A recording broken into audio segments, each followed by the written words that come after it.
Are you ready for a headlining comedian, guys? From Bisbee, Arizona, funny man, Stanhope.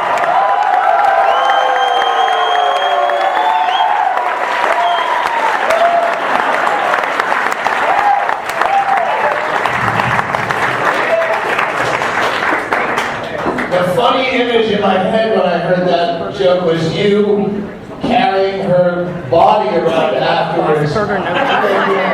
Oh, that's how she can't be buried in a Jewish cemetery. I have to bring her to the dump. I thought that's the way he was going the whole bit.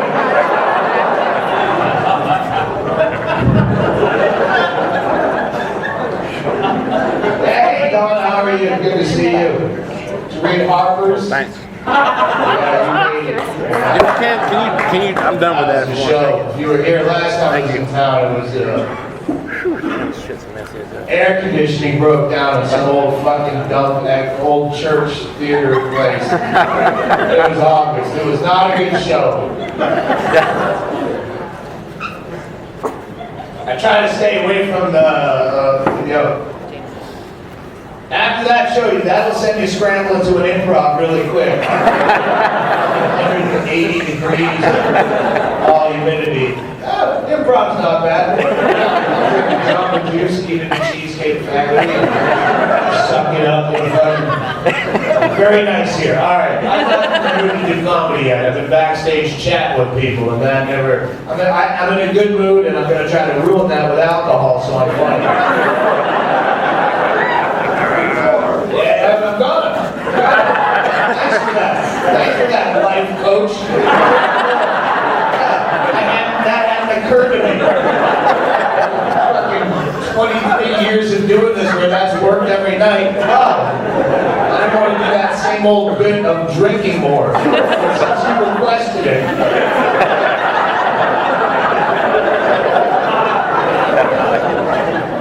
Now, we're 4 weeks into this tour driving where I 19 or 20 gigs and 6,000 miles of driving, and I'm coming apart, and you're gonna have to suffer through it.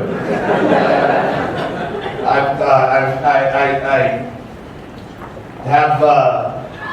have this fucking lump that grew up on my eye I can't get rid of. Hey, can we get a picture after the show? Yeah, from this side. Like that. I fucking coughed myself into a hernia on the last tour. Then I quit smoking. That's real bad. When you can hear your lungs whistling and you cough your intestines coming through the meat in your thigh, maybe that's the time to quit smoking. But I didn't fix the hernia. I just quit smoking and started getting fat. So now I'm smoking a little bit because the fat's blown out the hernia. If you see me do this when I yell, I'll try to put my foot up here. That's to keep my guts in. I'm trying to be funny. I have a distant fucking errant ping in my liver, like fucking Flight 370. Fucking. CNN lose a bag of money on that flight. They're the only people who keep fucking pounding this into the sand. Let it go. Jesus Christ. No one gives a fuck.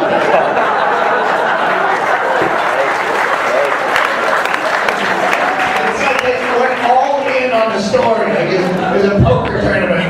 We're going all in on fucking Malaysian flight. Who gives a fuck? Just let it fucking lie down there for 100 years, and then when you bring it up like the Titanic, people will be interested again, and then it'll be a story. But it's not a story right now. Jesus Christ.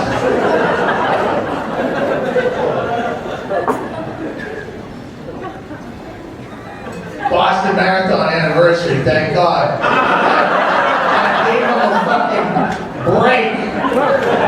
They had to say something other than the guy in the flight simulator at the Boston Marathon thing. Fucking Biden came out, Biden gave a speech. We are Boston, we are resilient, we overcome, and we... Don't say how fucking resilient you are unless that sentence ends with as opposed to we are Americans, we are strong and resilient, and we will overcome, unlike the those fucking Peruvians, those weedy cunts, they fucking shit their pants at the first sign of danger. What are you talking about? Yo, we, like, we're special, because you... Sorry. It'll be choppy for the first 10 minutes, it always is. I don't like being here. I don't like doing comedy. I hate seeing you have a good time. That's the man I've grown into.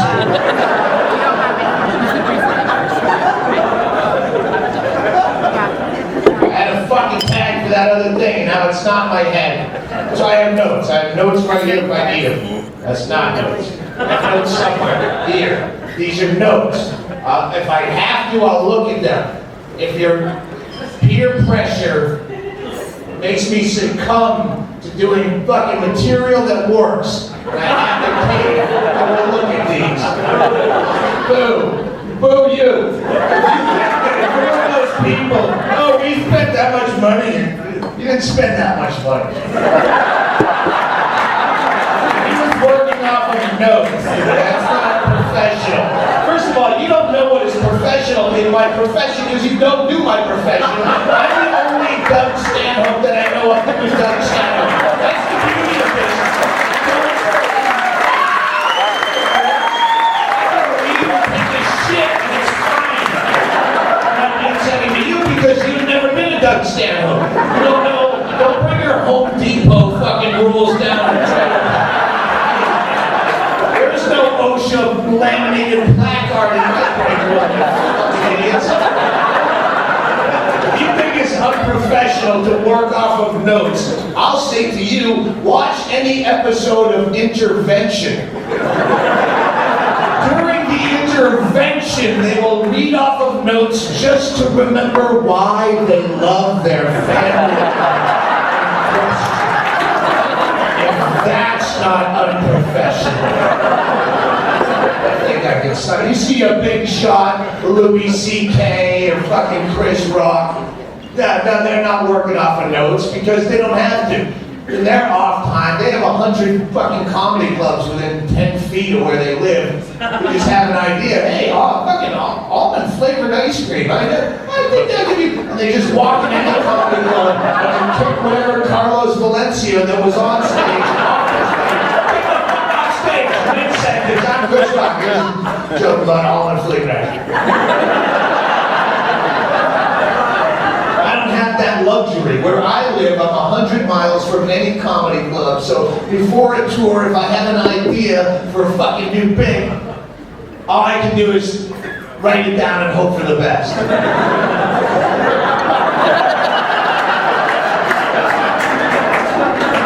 That works about as well as if you were a mixed martial arts fighter, UFC guy, and instead of training for the bout or sparring, you just imagined how the fight would go. George St. Pierre's set list. We punch, kick, punch, ground game, rear naked choke, fuck, tapping out of here.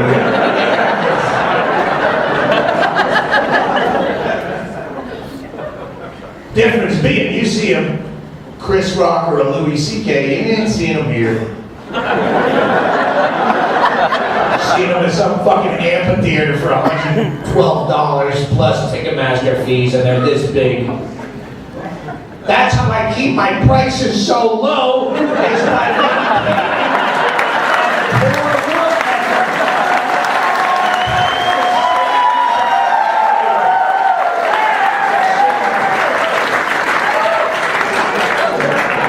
I've said it before, but the only people in this country who have a strong work ethic are people who have jobs where they get to be assholes for a living. Everyone else just fucking does what I do. Do as little as possible, wait till the last minute, and phone it in.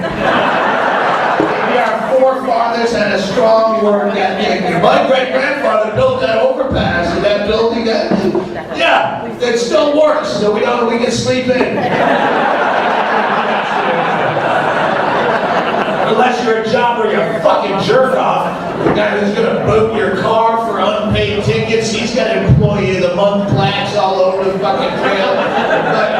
We're gonna shut off your cable if you don't pay the bill by 5 o'clock. There's a cunt sitting in his pickup truck with you sharpening scissors, eating a sandwich at 4:30. You don't get to pay the bill because he loves cutting the cord. No smoking within 15 feet of the door as per city ordinance. And some douche with a fucking earpiece, he's got a tape measure from the door jam to the cherry of your cigarette. So you're gonna move back that much more, sir. You're at 1410, you need to be at 15 for the ordinance. Relax, I'm just doing my job. They do it poorly. Stringent for yourself.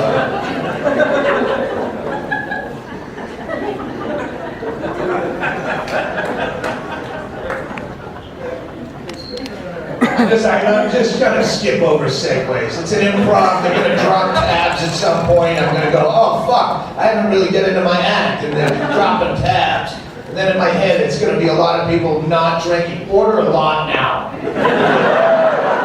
because I'm gonna be drunk at the end of this, and I'm just gonna disregard the time.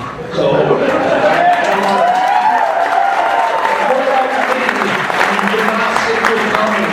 Cold fucking beverage in your hand.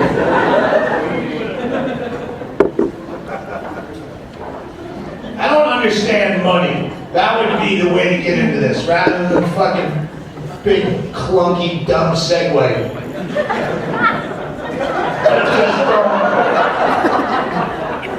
It's a commercial. There's a million examples, but this is the one I wrote down and remembered.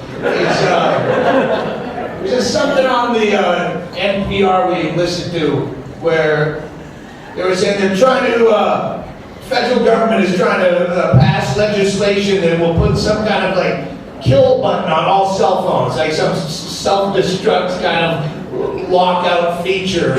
So that way, if your cell phone gets stolen, then you can just fucking go, it's worthless. And it stops cell phones theft, etc. They said it would save consumers $2 billion plus a year.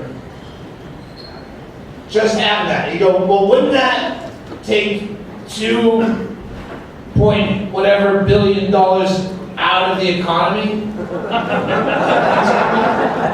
And there's a lot of examples. Okay, well, if you save people that much money, aren't there that fewer people that make phones and cell phones making that money where you got fucked over? And I don't know if I don't understand economics or if I understand them perfectly. By realizing that, yeah, that's what they do. That's why government creates jobs by, we'll make a toll road and put a guy in a fucking booth that not only could be replaced by a machine, should be replaced by a machine. I don't understand money. I live my life right. I didn't fucking have children. I don't have to pay off things. I live in a broke place where it's easy to pay for a house, and now it's paid for. Mickey Rooney died last week, and they said he died a pauper. I'm sorry, this is why I have to fucking drink my head down. Because when I say this, then I go, Bingo was looking at my notes, and she goes, you said something about paupers, and I'm thinking fucking amyl nitrates, and I'm just well, that's what I said last night, and that's why I have to drink, is to tune out all the fucking information that you don't need to hear, and dumb myself down to my where I can just do the shit I fucking wrote on a paper, and not spill it in fucking minutia.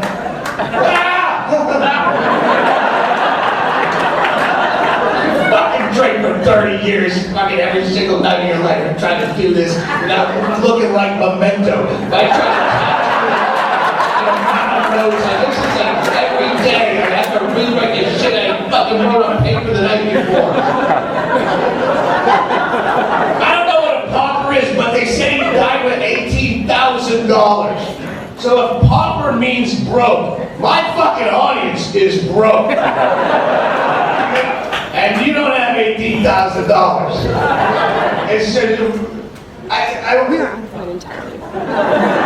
You see, the statistic is 46 million Americans live in poverty. I don't know if that's broke. It should be below broke, is poverty. That's like almost 1 out of 6 people in America. And again, my audience, most of my audience is fucking broke. Where I know you stand out, but that's bullshit. My audience is broke, and they probably live under the poverty line. Where I live in Bisbee, Arizona, yeah, most people live under the poverty line. They're broke until they need to make. They're happy being. It's not like it's American standards of poverty, not world standards. You live in poverty means you have a flip phone and you're embarrassed to break it out in front of chicks. That kind of poverty, yeah. 1 out of 6 million people, you have to roll up the passenger side window with pliers because the handle fell off and you dodged Neon. That kind of, oh fuck, I had to watch Breaking Bad on BitTorrent. Don't catch me up still. I don't have a fast internet connection. That's not fucking world poverty. The fucking world. Like, how embarrassing. Do you ever watch Locked Up Abroad?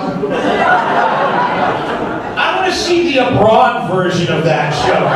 Because our version is some chunky girl gets talked into taking an exotic vacation, some smooth-talking, swarthy man dressed her in a cocktail lounge. He was going to fly me to Indonesia, and I thought it was a great opportunity because I never got to travel. All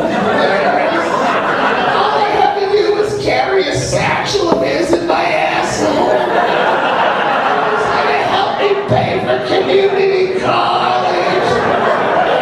She winds up in some Indonesian prison in the most horrific conditions. She sleeps on a cement slab with fucking roaches and insects crawling in and out of her orifices or feces.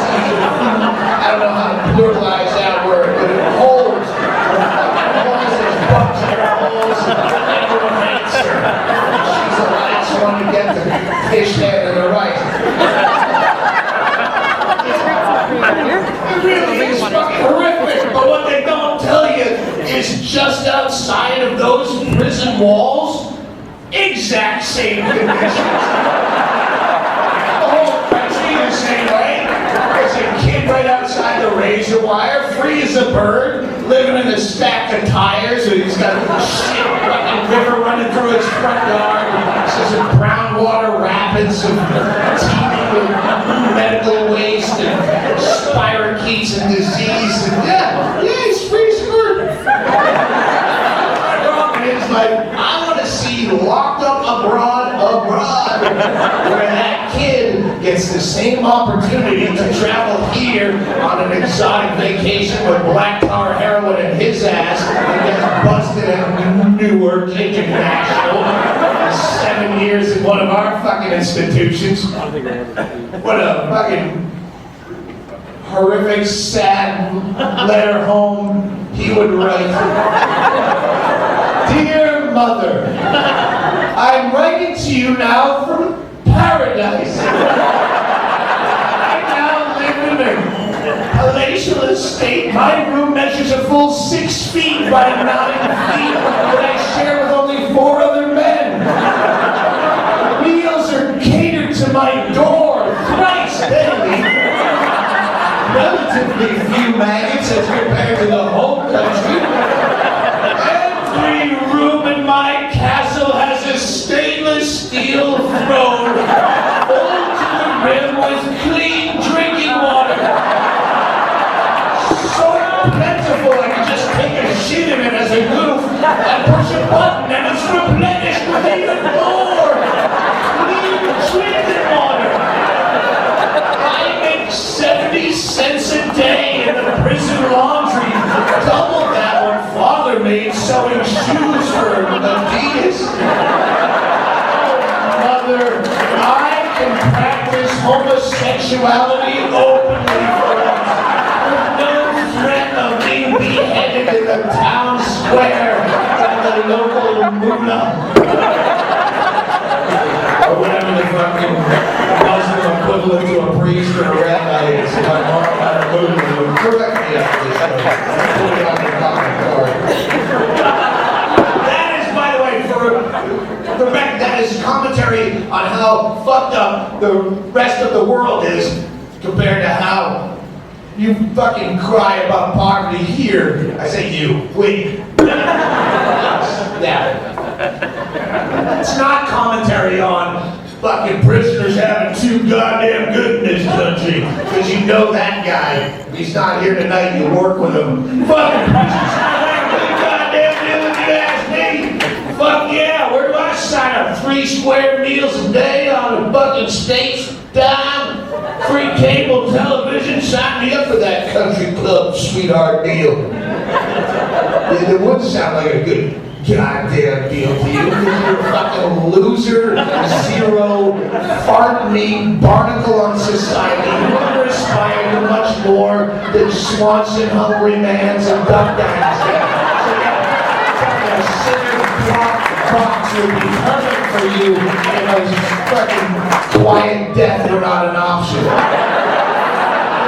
Prison is the most embarrassing aspect of this society. It's the most fucking disgusting thing that's not even on the docket of things that are talked about, things that we should change. Yeah, that fucking kid, he stole my car stereo, so yeah, put him in the joint for a while and teach him a lesson to learn how to be more violent and fucking racist and angry and filled with hate, and then let him out in 3 years and he'll move right back in next door to me. That sounds like a good fucking deal. Prison where rape is so commonplace and expected that even if you watch the first 48, they threaten kids with that. You give me a fucking confession, false or otherwise, or they were getting fucked in the ass.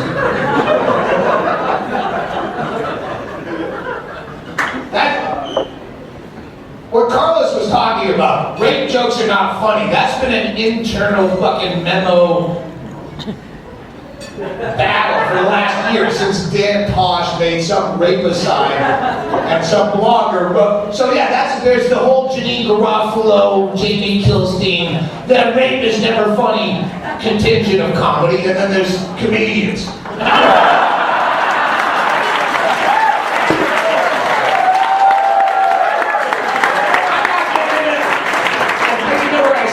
The point is that prison rape never gets introduced into this argument. The debate never, prison rape is still fine with all parties in that rape fucking debate. Prison rape is so acceptable that even late night talk show hosts can say, oh, Justin Bieber's in trouble. I hate to see what they do to him in prison because that's funny. And a fucking kid goes to prison and he gets fucked in the ass as a form of rehabilitation. That's not acceptable. Better get me on at 10 o'clock and get a round of applause. When you consider that 1/3 of our prison population are non-violent drug offenders, that's pretty much the first guy that's gonna get raped. He's the non-violent guy in prison. It's not like, I don't know, I'm assuming. If I were in prison, it's not like the fist fight cliche that your fucking angry stepfather, you bunch of guys are gonna kick your ass. What you do is you pick the biggest guy first and you sock him in the jaw, and everyone else will know you're crazy. Probably not so much with rape in prison. Oh, you want to fucking mount up on a dude in the joint, what do? Get that 6'7" meat wall with the teardrop tattoos. Pound him in the ass and everyone else scatter like flies. Well, they're gonna fuck the kid that was 17 with a sheet of acid at a Fish concert. That's 60 years. Yeah, that's who you're gonna fuck. That's who I'd fuck. That's who I'm fighting. I don't have a big dick, so I wouldn't feel like it's hurting him that bad.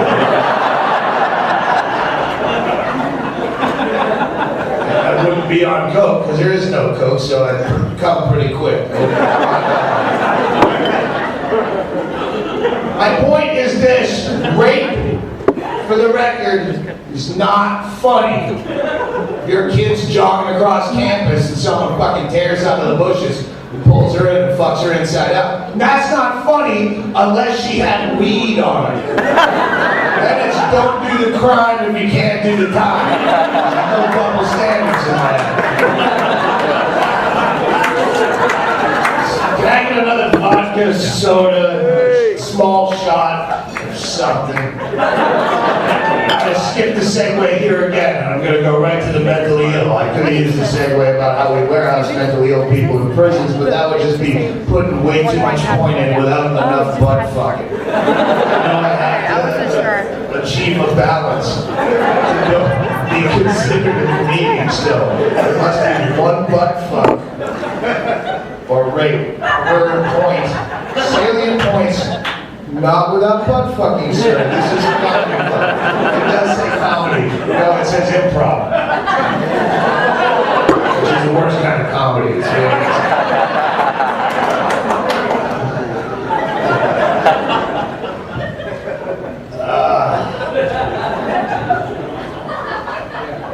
we have mentally ill people here. Pedigree, prescribed, diagnosed. What do you got? What do you got? Guy that raised his hand first. I'm not talking to fucking woo! I'm fucking party all night. Everyone else is gone to bed. I'm still chucking beer bottles out the car. Like, I mean, fucking. There's a couple types of mental illness. Let me start with this. There's mentally disturbed people. Like paper medicated crazy or unmedicated. The government put a chip in my head and they're tracking my thoughts, and everyone in the workplace is gonna die today because I give it. That's one type of mental illness. Then you have mentally challenged people. Also a mental disability, they're just not disturbed by it. They're very happy being mentally impaired. Thank you very much, Emma. Oh, thanks. Difference being only one type of the mentally ill get any kind of decency or caring. Mentally retarded get all the fucking hugs and kickball in the world. They get to live at home until they're fucking whatever, 60 or 80, you can never tell their age. Oh, you chuck them out in the fucking street as soon as you can, and they get no fucking type of caring at all. They're just fucking, that guy's weird because they're intimidating, and they're weird, and they disturb you, and they talk to themselves in crosswalks. And they have bees that live in their hair.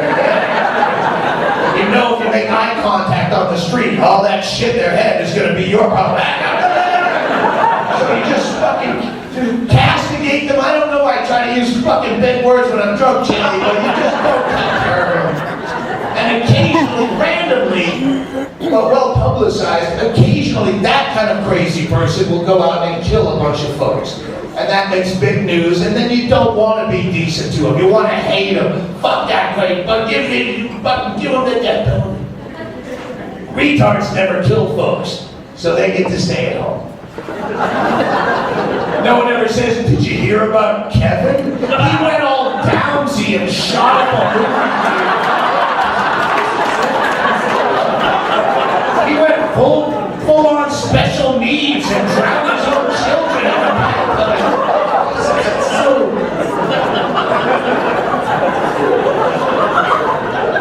Get him on the street, leave the retard at home. Give him a hug. That's why I think parents should be responsible for their own children for the rest of their natural born lives. That whole, oh, he's 18, he's on, bullshit.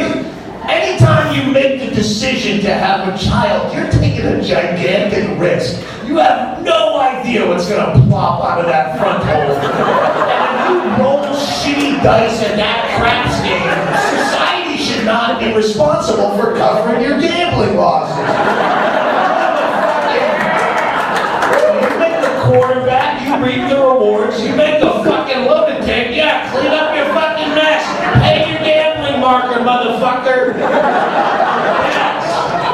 How old does my dog have to be before I'm no longer responsible for him tearing across the street and ripping your kid's face off of his head? And then I show up at your door with a fruitcake and some weak excuse going, I'm so sorry, Beverly, but you know, I tried and I tried to do the best I could to raise the best little guy I could. I watched every episode of The Dog Whisperer. He never responded. He's just incorrigible. So as soon as he turned 5, I opened up the gates and let him run across the street. He's 5 now, and he tore Trevor's face off his skull. Let's get some dental floss and try to wedge Trevor's cuter features out of his back molars and glue that back on like a project. Take care of your fucking crazies.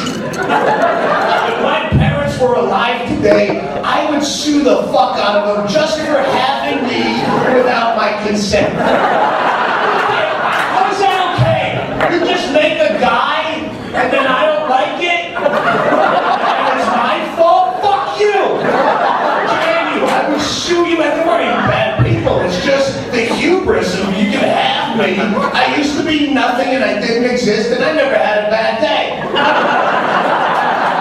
then I appear, I'm born into slavery. 18 years a slave. Make that movie. I got fucking beaten careful about. Yeah, that's bullshit. I'm grounded. Fuck you. I'm 13. I didn't make a dude like you did. It's gonna be your problem. I mean, dude, I'll fucking keep making dudes.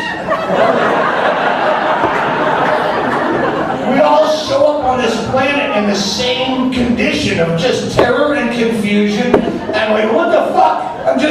I'm a thing, and it's like if you all disappeared from these chairs right now and wound up on another planet, foreign to you, no memory of ever being here or alive, you're just a thing. What the fuck? I'm thirsty. And there's other people that are on that planet. They showed up in the same condition, but they showed up before you, so they know some helpful hints like, eat kale, and you live like a few years longer and you shit easier. Other than that, I don't know what fucking thing. And so y'all walk around, and instead of constantly being terrified like we should be, just get bored. We learn how to drink, and fucking Twitter comes out, and video games, and then we just stop caring. But some of you sadists take it to the next level where you go, hey, I got an idea. Let's pull that same prank on someone else who doesn't exist. I'll fuck you in the front hole and we'll watch him drop out all terrified and confused. And then we'll make him do the lawn work and then we'll die and he'll be fucking 47 years old, all drunk and ugly, working out new material.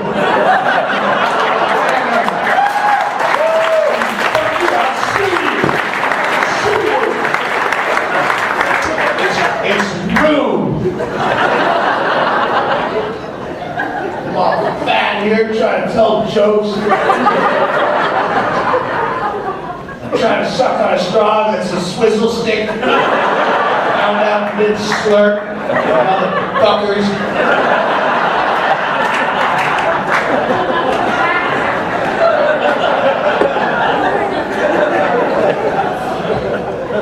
Sorry, I'm so aware of myself. There's a TV in the green room so you can watch the other comics, and I'm like, now in my head the whole time I'm trying to frame myself for the fucking Jim Goad is sitting back there, and I'm like, oh shit, I look fat, am I in frame? Jim Goad's intimidating, he's a friend of mine. So, I quit smoking fat. If I can meet a girl in here with an eating disorder, and I'm off track now, so get me back to fucking mentally ill. If there's a girl in here with an eating disorder that can work as like a trainer, a personal trainer, because I can't quit smoking, and like the fat thing, I only have a few fucking vintage suits on the road with me, and I can't outgrow them. At the end of the tour, I'll be wearing sweatpants. I can't stop eating if I'm doing okay with me. I was going to do the laxative thing, but I've just been eating questionable sushi in places like Tallahassee, Columbia, South Carolina. So I'm shitting all right. I think I'm still going to work on the puking too. I just don't want to puke like a freshman and just keep doing it until I rot out my teeth. I want to puke my way to like where I shave off the first layer of teeth, the yellow smoking stain. So I want to vomit my way into teeth whitening while maintaining the 32 waistline. just don't have any anorexic friends is my problem. Because to be honest, they're hard to be friendly with. Eating disorder gals, they're fucking insulting too. If you know anything about eating disorders, the reason that they puke themselves down to, dying weight, Auschwitz-y wayfish, is because they'll be that like dying, and they'll still see a fat person in the mirror. That's how they appear to themselves. And you go, if that's how you see yourself, what do you see when you look at me? Don't even say it. I know what you're thinking. I'm not some fucking circus carnival fattest man in the world. My twin brother on a motorcycle in the Guinness Book of World Records. Don't look at me like that. Just fucking punchy. Don't you try to put that fucking your bad self body image on me. I don't care that I'm fucking this way, but don't look at me as grotesque. It's fucking insulting. It's like kids with cancer. Fuck you, kids with cancer. Well, everyone goes out, they shave their heads for these poor kids with cancer. Like, oh, it's not bad that he's fucking enough that he's dying of leukemia at 7 years old, but God forbid he should die looking like us. Any bald man or balding man in this room, that should be such an affront to. Like, children are terrified. Oh, I don't care about it. I just don't want to look like that man. Like, this is horrible affliction. I'm not even bald. That's balding for the record. Bingo Bingaman, my girlfriend in the back, this is balding. It's a running fucking argument with my girlfriend. You should put some sunblock on your bald spot because you're getting really red. It's not a fucking bald spot. This is hair. Wait, see? That is hair. It's not a bald spot. I took this to an extreme, Donna, where I actually fucking shaved my head, everything razor shaved except for this spot right here. I came out of the bathroom and go, where's my fucking bald spot now? Point to it. Point to my fucking bald spot. No, this is my hairy spot now. This is my hairy spot. Confidence in 3 days till I thought I rubbed it in enough. All my friends are all going, what the fuck are you doing? Lose a bet? No, I won a bet! I won a bet with this haircut, and now I'm gonna go donate this haircut to a fucking kid with cancer. The last kid in line, he's got no hair. They're gonna go, you want this one? You good with this? This fucking wispy pompadour affair, you wanna wear this? Yeah, I look like a fucking old, fucking 90-year-old Jew who's been wearing his lucky yarmulkes. It's all threadbare. What happened with that? Because some people are insulted and they need to learn manners. Like bulimics and children dying of lymphoma. Have some manners.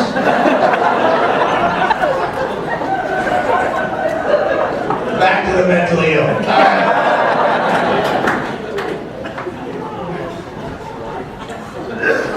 The point was that you have to take care of your crazies with equal concern.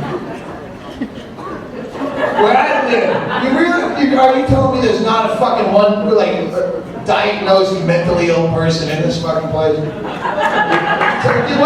Tell me your fucking diagnosis. What do they call? What's your title? Bipolar. Bipolar?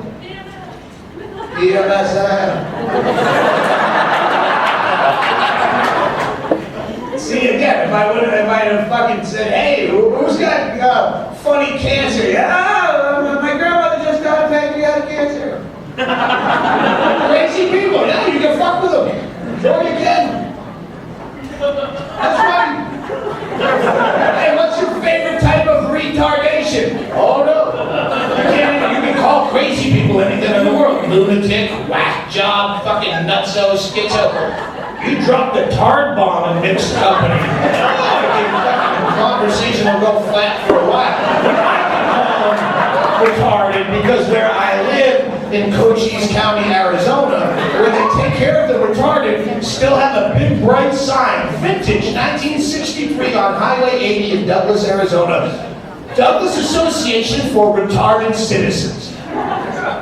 Because they don't have the money to change the sign based on the whims of political correctness. They have just enough money to take care of fucking retarded people. And they have a cake auction every Mother's Day in May. If you'd like to join in on Mother's Day, go to douglasarc.com and fucking, I give them a sizable check every Mother's Day. I don't eat cake. And I don't give them enough to change the sign, just enough to keep taking care of retards so I can say the word, and you can judge me when I'm helping. You're just not giving a fucking nickel and judging my verbiage. So, it doesn't matter what you call them is the point. It's not like other epithets where if you change it to something else and that sticks, that's new word is still what you're going to call your friend when he does dumb shit. So retard's not funny, we call them slow learners. Well, then that's what I'm going to call you when you do something dumb. Did you just put a metal plate in a microwave? What are you, fucking developmentally disabled? Microwave, Jesus. You're fucking spastic, come on. You can get as scientific with it as you possibly can, and if you can apply that and make it stick, then now I'm going to call you that when you trip over your own shoelaces in the street. Oh, you just exhibited some of the atlantoaxial instability that is usually associated with the trisomy 21 genetic disorder.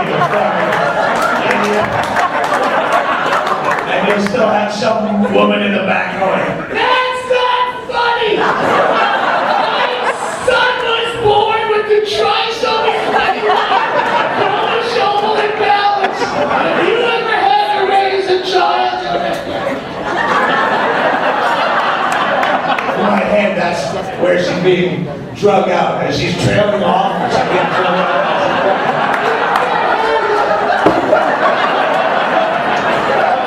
Sit in here, they don't see the detail. Arizona, my girlfriend, the blue-haired girl, bingo, if you don't know her, I assume everyone knows everything about me. I always feel in my head like I'm playing to the exact same audience for 23 years. She's crazy, she's bipolar, schizoaffective. Not that they mean anything. But we live in Arizona where they don't take care of crazy people. They don't have a big fucking sign on the street. Notoriously don't take care of crazy people. What do you mean? Fucking keep in mind, it's like I gotta fucking work a lot of this shit out for the UK. So, like, how much of this shit needs to be changed? When I meet after the show, just sneak right back to the fucking green room and I'll talk afterwards. But in Arizona, that was a fucking whole personal director's commentary directed at a guy I don't know. They don't take care of crazies to the point where a few years ago, this is Arizona, was where Jared Loughner, psychotic, paranoid schizophrenic, government has a chip in my brain, they're manipulating my thoughts and they're tracking all my moves. He decided it went too far and he had to go down to Safeway with no coupons or even a rewards card and shoot up everyone and kill like 10 or 11 people. He shot our congresswoman, Gabrielle Giffords. How dare you drop tabs when I'm talking about the death of a federal judge, charming people that didn't have titles, and wounding our congresswoman from my Cochise County, right where they have the fucking retard sign on the street. This is the funny part. The irony, and again, my English friend will have to tell me if this is ironic or not, because we are always... Crazy psycho government put a chip in my brain, went down and shot our congresswoman, retarded. He didn't kill her. He shot Gabrielle Giffords, retarded. I don't know if he meant to do that to her. To make a point. She's still with us, but she's mentally challenged now. Her husband, the astronaut, had to take his last mission into space, knowing that, oh, she's gonna live fuck, send me on my last mission. I'm lost up there like George Clooney in Gravity. I know Sandra Bullock is annoying, but I'd rather be stuck with her than have to walk around with this fucking problem for the rest of my life. God, shit. This is Major Tom Kimball. My wife still shot retarded. Is she still making those awkward personal appearances?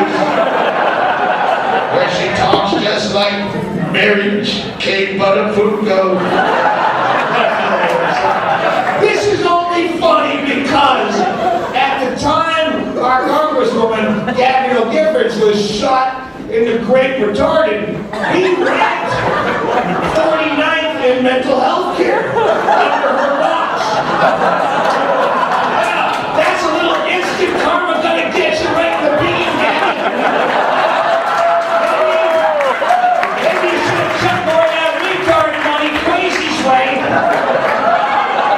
There ain't no hugs over in fucking Crazy Land. I've been with my girlfriend when she goes to get mental health care in Arizona, and it's not, she doesn't have she has a 2-room strip mall location, Community Intervention Associates, with the acronym blown up, that she meets with not a doctor, but a RN via Skype. Schizoaffective bipolar. This is how mental health care works in Arizona. If you think the government has a chip in your brain, then maybe some people have to go down today. You have to walk through a door that says CIA, big letters, and then talk to a television set that talks back to you.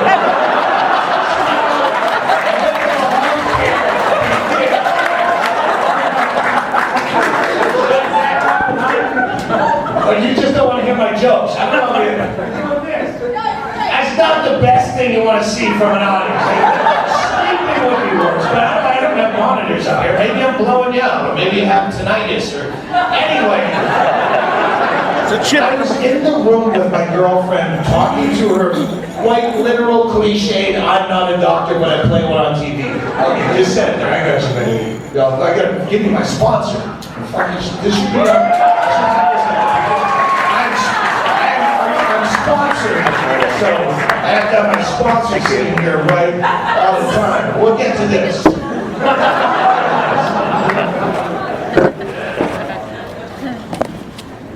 Fago's a cutter occasionally. If you know anything about cutting, it's not something that you do because, oh, my kid got into my old cassette tapes and they found the cure disintegration. She listened to it too many times and now she needs attention and she dyed her hair black. You cut because when all the fucking poltergeist and plastic bags are flowing around in your head and the AM radio that's fading in and out is telling you to do the bad thing. If you cut your body, it reduces the adrenaline. Your body will focus on the wound to heal the wound, and she can explain it to you. This doesn't happen to me.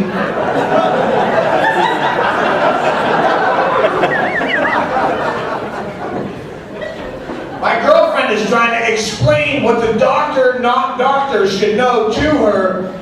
She dismisses this whole graphic description of why you cut, as though the woman never heard it. She dismisses it and says, next time you feel like hurting yourself, do something positive instead. This is a quote, like get a new hairstyle or a manicure.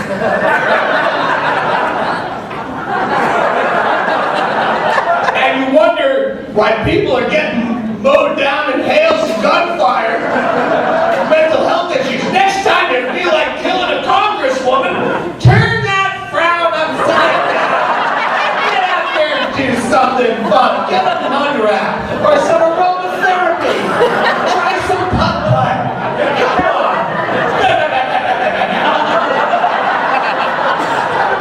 Doctors are so full of shit where like when her meds weren't working, they go, well, you know, it might not be bipolar, it might be borderline personality disorder. You're just making up expressions. Doctors will never just say, beats the fuck out of me. Just make up new words. If you have a kid that is autistic, you probably got to a place where the doctor goes, well, he's not responding to treatment, so, you know, it could be Asperger's. You just don't fucking know. Just saying I don't know.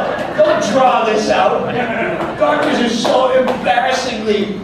First of all, it's not just doctors. Keep in mind, as a species, human beings have almost always been wrong about almost every fucking thing that we ever thought was right for the entirety of recorded human history. Every fucking thing is wrong, from the earth is flat to fucking burning witches or putting butter on burns. I don't know how old they are. They thought Liberace was straight. Piece of history, kinda.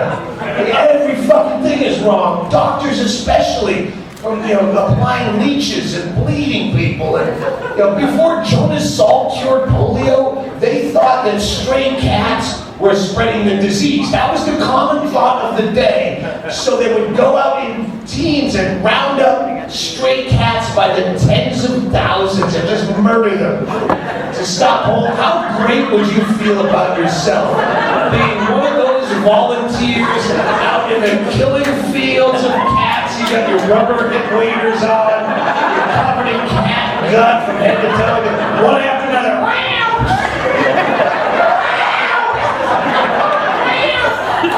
The original 10K cat kill for the cure.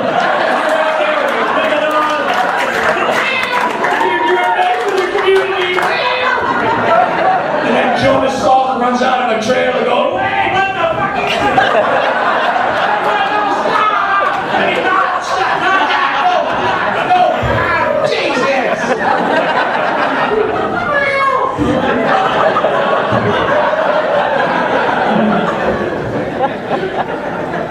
Four food groups. Do you have that? That was taught to us in school. The four food groups. Fucking carbs and beef and cheese and a carrot. Maybe 1 out of 4 of them. Maybe one. At best one. Maybe next week Sanjay Gupta comes out with his fucking big new expose. Leafy greens, the silent killer. Is anything right? They don't listen. So, for the record, Sanjay Gupta did come out in December with a big expose that I was wrong about weed. Tune in Sunday, don't have to. I was wrong about marijuana. Sorry for fucking spending 20 years on CNN telling you marijuana is really, really bad. I'm wrong. Yeah, good thing my friends had some fucking focus group studies on that, and they figured that out. Listen, you're going to see a lot of this. It's so obvious that marijuana is about to be legalized everywhere that you're going to see all these people backpedal, try to shuck and jive to keep their positions around. It's like politicians during civil rights, when it was obvious civil rights legislation was going to pass. Everyone who preached against it had to all of a sudden fucking tap dance and go, oh, I always knew segregation was wrong down in my heart. I had to vote with my constituents. And I had an epiphany and an enlightenment, and I realized my transgressions, and I hope you'll vote for me again and for me to stand in my error of my way.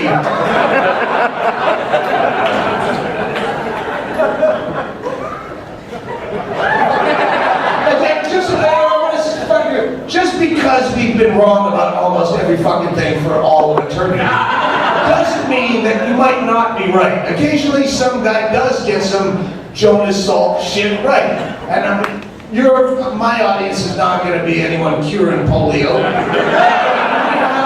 A lesser genius idea. You don't know if you're a genius or not. So just feel free to throw it out there, and you're probably wrong and you'll be embarrassed, but try.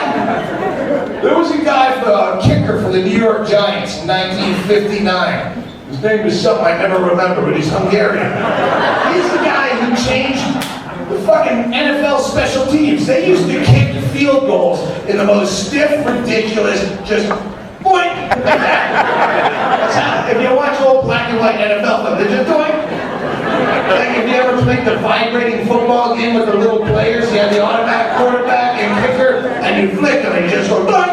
That's how they kicked. And then they hired this Hungarian guy the Giants in 1959-60. And he's like, that's how he kicked. He's soccer background. So he kicks like they kick now.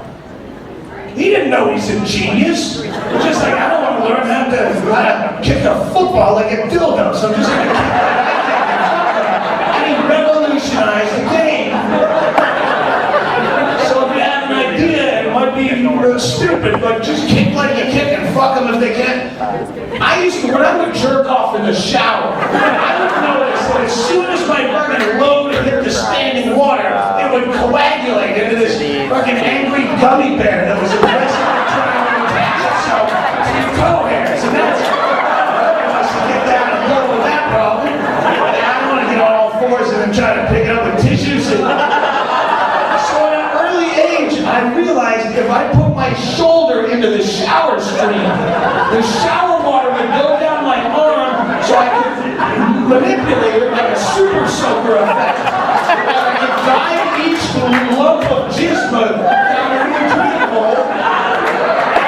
And I don't know if this is a genius idea or every guy thought of this silently and it just doesn't come up at Christmas dinner. That's because I never jerked up with a bunch of different guys in the shower. If I grew up jerking off with 15 guys in a shower, and we all spelunk the fucking tub at the same time, and everyone else is standing there going, "Drew, we really chowder house to drain this down." Who's gonna deal with this problem? Do we have housekeeping? And then I just spread through the I just stand aside, gentlemen, and I'm like Rudolph the Red-Nosed Reindeer on a Christmas Eve. I go, watch this. When I jump into action, when I'm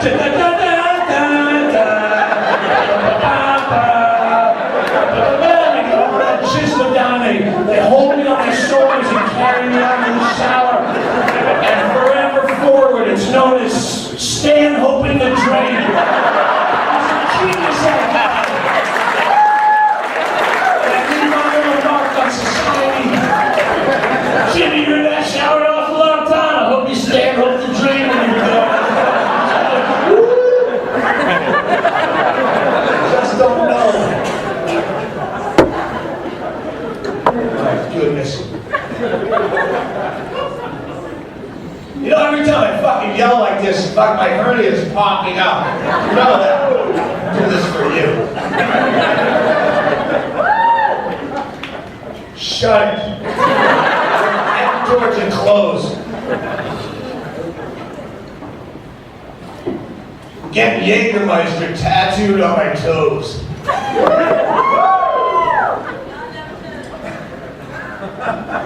Just so that when I lose said toes from 20 years of drinking Jägermeister and the diabetes that I just assumed that if it hasn't caused, it is coming. And the neuropathy sets in and they go, you're going to lose your toes. I'm going to go, oh good, I'm glad I got Jägermeister tattooed on them, so now I can wear them around my neck on a fishing line. Necklace, little shrunken heads to remind me of the good old days. Like a fucking Vietnam vet coming out of the jungle with VC ears around his neck, his little souvenirs of the time he spent. And I'll stab the first fucking guy that points out the typo because one of you cunts is sitting there doing the math. I know I don't have 12 toes. So I'll have to shorten the tweet.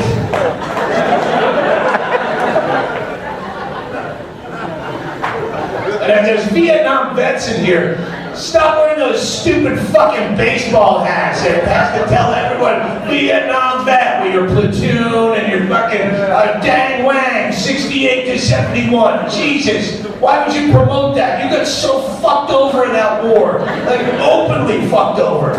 Nixon, in his own words in the Nixon tapes, talks openly about delaying the withdrawal of the troops, your friends that didn't make it, so he could win re-election. They fucked you and then sold you merch? How bad do you need someone to buy you a Pabst Blue Ribbon? There's fucking kids in a new, unwinnable, stupid, pointless war that don't need you as a role model fucking promoting stupid, unwinnable wars that you didn't need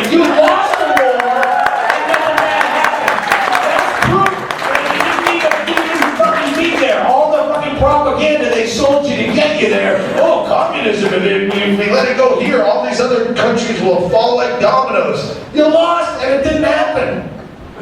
That's like if you told me, hey, that dude, the big dude, fucking 8'5" guy, yeah, if you don't go and fucking fight him right now, I'll fuck your girlfriend. So I go and I'm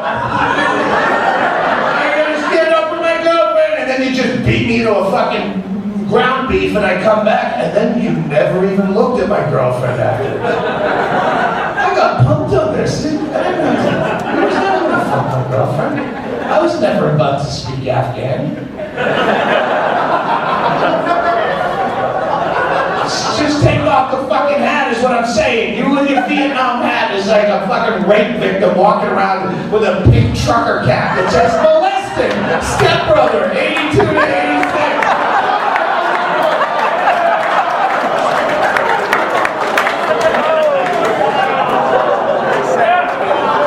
Embarrassing.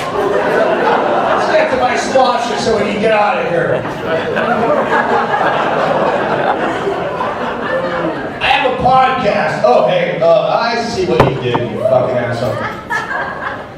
They give me a shot in a fucking Doug Stanhope shot glass, so I remember to promote merchandise, which is a merch booth out there. And we got evidently this. I think we're out of t-shirts. I don't know. I don't care. I know that I have to. Enough time to go in the back, fucking smoke a cigarette, reevaluate my life, see if there's a way I can quit doing this for a living. And then I come out and I fucking smile for a photo that you don't even want. You just see everyone else in front of you getting a picture and think that's what you have to do. I don't want to be in a picture. I'm fucking ugly. If you need a picture, I'll do it. But don't do it because you think you can just come up and say hi and I'll fucking hug you and then get the fuck out. That doesn't know how to use his dumb phone, and I'm too polite to say in real life. Like, learn how to use your fucking phone! We have stolen Bibles, and we steal the Bibles out of our hotel rooms, and that's a high dollar thing. And don't come up and go, what the fuck? It's a stolen Bible, why is it $50? I go, because there's only 2, or sometimes 4. Like tonight they had Bibles and the Book of Mormon, and it's like, prices don't go down. Someone's gonna buy it. It's a stolen Bible. It's personally inscribed to you, and we can buy a stamp. Fucking, this Bible stolen exclusively. Yeah. Why? Supply and demand. It's the economy. One of the things I figured out. Someone's buying this shit, and I don't understand why. I have my fucking act on fucking DVDs. You don't care to buy that. You want trinkets. I put a fucking year and a half of fucking walking around shitholes all across the globe. I'm working on the notes to make money one day. Yeah. You have a fucking lunchbox for back to school. Do what you will.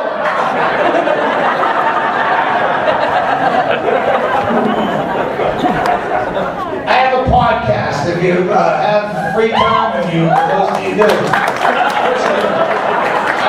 Sponsorship, and so far we've actually decided we shouldn't. I can't sell something I don't believe in. I listen to other podcasts. I cannot sell the shit they sell. You fucking stamps.com. Wait, you don't use stamps. I don't use stamps. Fuck stamps. And then I would get fired, and then I feel bad when I'm sober. Legal Zoom. My fucking audience doesn't have any worth to lead to info. So when I do on the podcast, I just say shit I like, rather than, fucking XM radio and Sirius 7. You listen to Stern, O&A, like all the fucking satellite sponsors are the worst. We've been listening on this road trip for 6,000 miles. Oilboom.com was one. Like all their commercials are either scams or whores. Just the fact that you advertise on satellite radio means you're fucking duplicitous on some level. Yeah, don't worry, we're getting to the end. I'm looking at my watch in my head too. How about your side?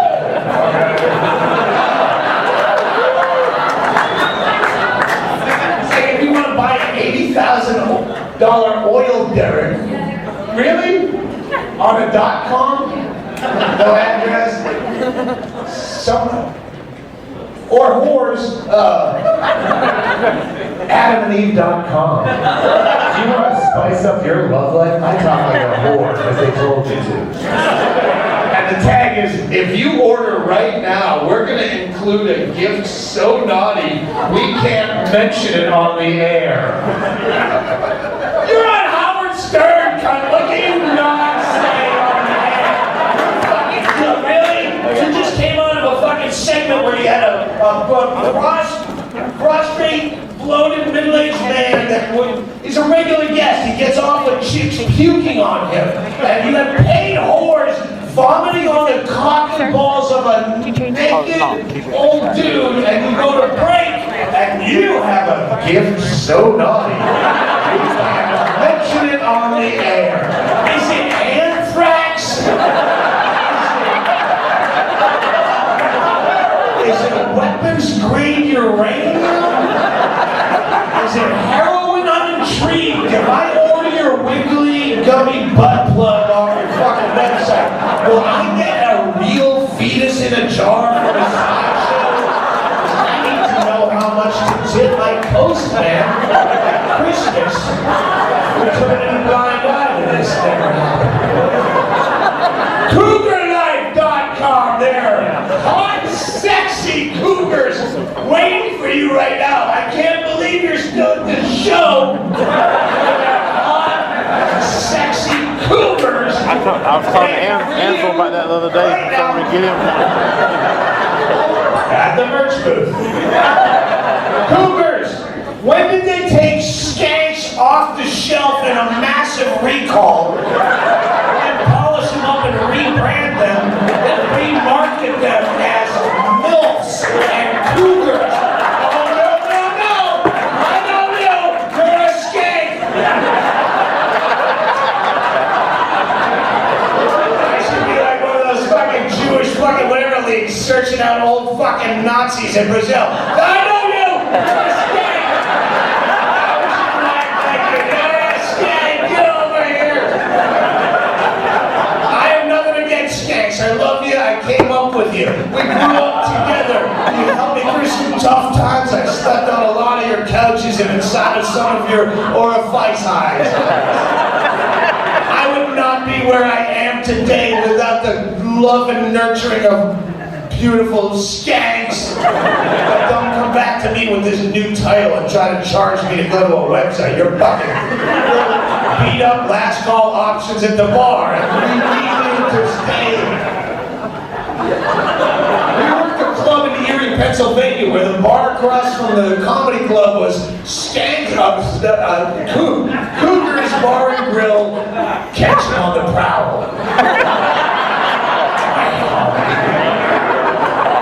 They really sold this that far. Like people, no, that's Skanks Bar and Grill, fuck them before they're dead.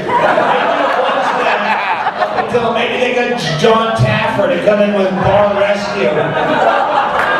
Skanks Bar and Grill.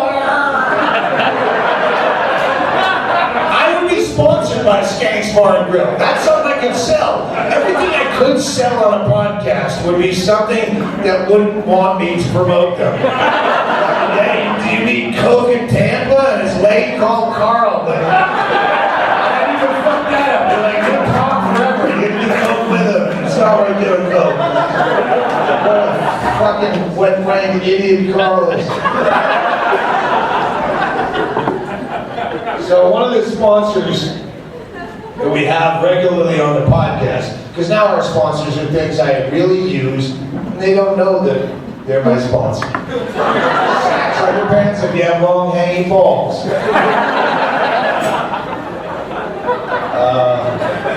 Dave's Killer Bread. It's fucking good bread. I have Plastic Jug Vodka. This is I promote just in general conversation, Plastic Jug Vodka, because I use it. It's fucking a good product. A lot of my best stories are a result of Plastic Jug Vodka. It's as good as the top shelf shit. If you're in here fucking throwing down a lot of cash and order, you know, oh no, you make it great, do this shit. What? This, if you know anything about fucking alcohol, vodka is one of the alcohol, the best and worst are that much different. So if you're saying, oh, give me a Grey Goose or a a rock.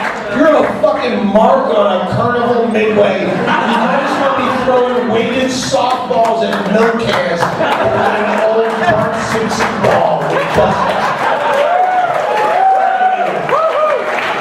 You want to sue me and do taste testing, and you order Kettle One and I get fucking plastic jug, and we mix it with Yoo-Hoo to make white trash Russians.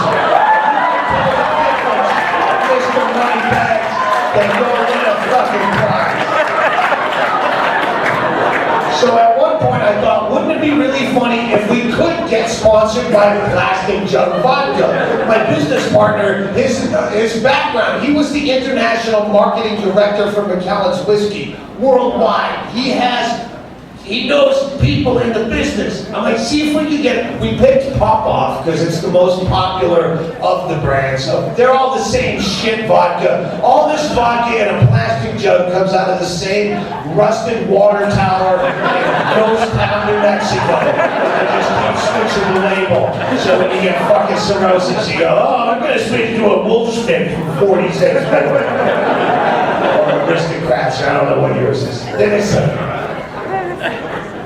so he put out some feelers, and this is the note we got back from Papa Vodka. I didn't want money. I just wanted to have like banners and maybe some posters that says Papa Vodka presents Doug Stanhope.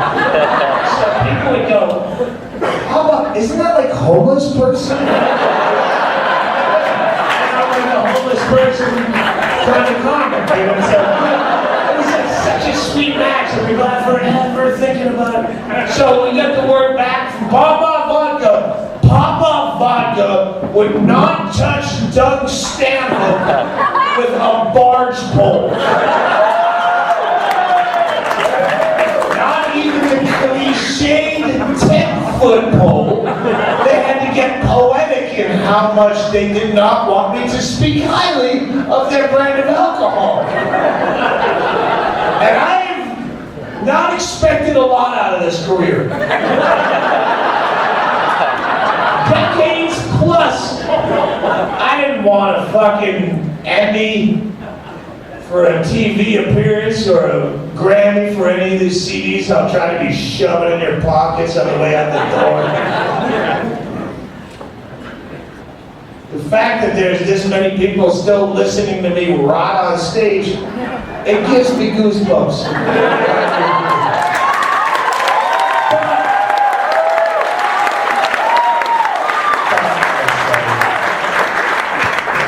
But I've been kicked in the nuts a few times in the last year and a half. Drunk history on Comedy Central. I don't get a call for that. There's only like 3 comics of tenure left drinking.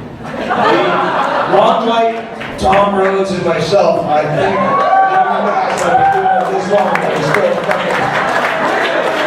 And we don't get calls? Fuck you, that's a small kick in the nuts. Second kick in the nuts, last year, Christopher Dorner went on this major fucking shooting spree in February. He was an ex-LAPD cop, and he got fucked over like Serpico, but he's not white, so he didn't get the fucking bounce back that Serpico got writing books. He's like, hey, I'm trying to be you. The department's corrupt. I just said, hello, Serpico.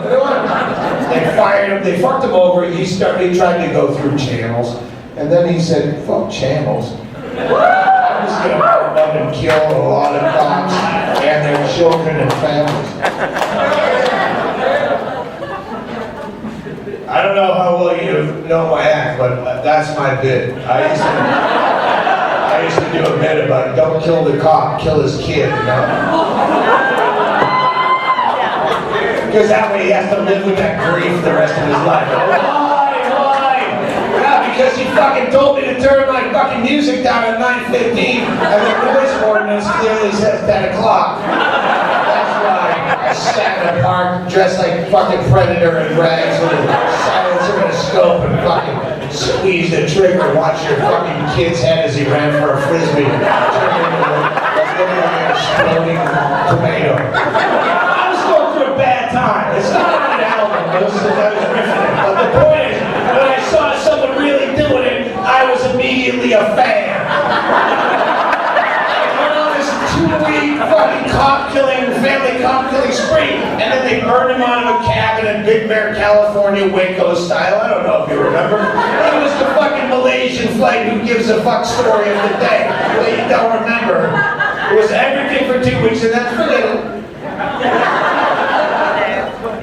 He left an 8-page manifesto where he, the first 7 pages, if you read it, you're going, shit, why don't you have a PayPal donate here button for more ammunition? Because you got a solid case. You got really fucked over. He's not government has a chip in my brain.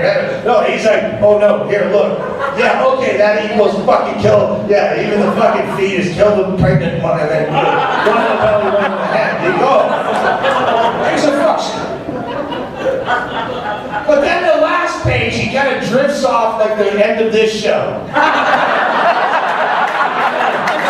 It's a suicide note. He mentions movies he likes. He hopes the Hangover series of movies doesn't go past 3 episodes. He just put that in. It's all. And then he mentions 8 or 9 comedians that he enjoys. And I never wanted an Emmy or a fucking Grammy, but I had my acceptance speech written. The fact that I left a manifesto that includes his favorite comics, I'm like, I read the whole thing just waiting to see my name. I got snubbed. Manifesto. That's what I do this for. Generous was named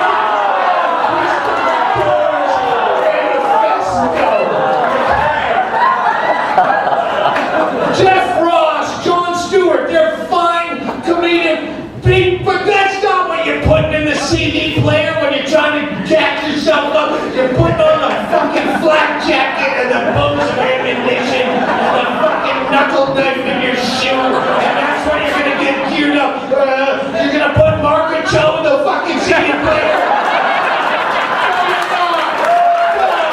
I love Maggie, even though she fucking didn't show up tonight. She's a friend, but that's not what you want to hear when you're going out to kill cops and their fucking nieces and their graduation. It's fucking Margaret Cho's fucking imitation of a Korean mother. Unless you served in Korea and have leftover baggage, that is not what's going to make you want to kill people. I'm the guy you put in the back of your player. Forever just to inspire me.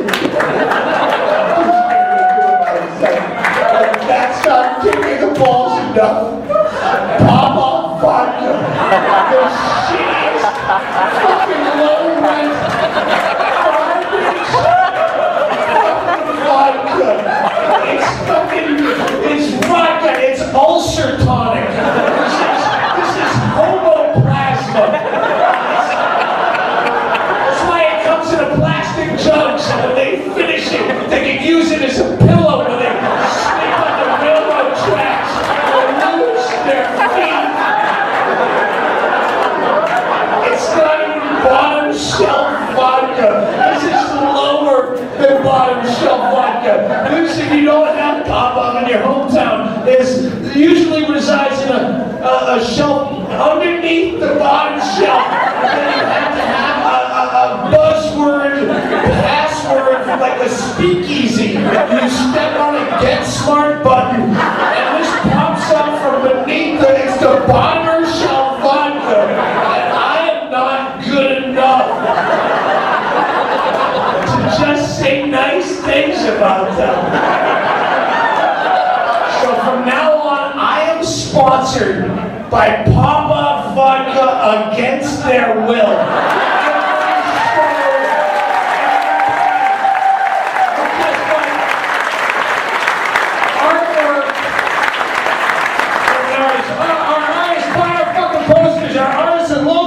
Jordan Gum, who does art posters worldwide.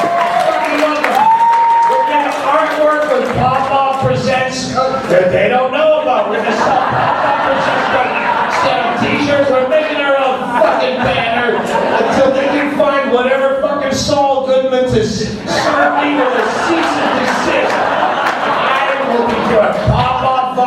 presents everything you heard tonight. Hey, if your fucking chicken fingers were not well done, Papa fucking did that. You go all the way home.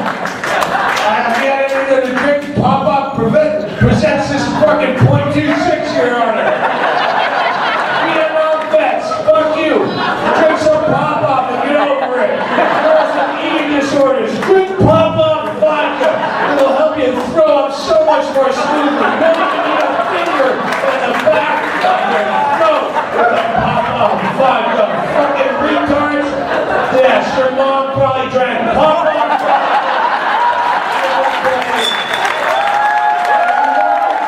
Get that chip out of your head. Pop-Up vodka. Ladies and gentlemen, I'm gonna go smoke a cigarette. Now give me fucking 10 minutes to decompress, and then if you need me to sign your genitals or shake your babies or take your dumb pictures, I'll be out.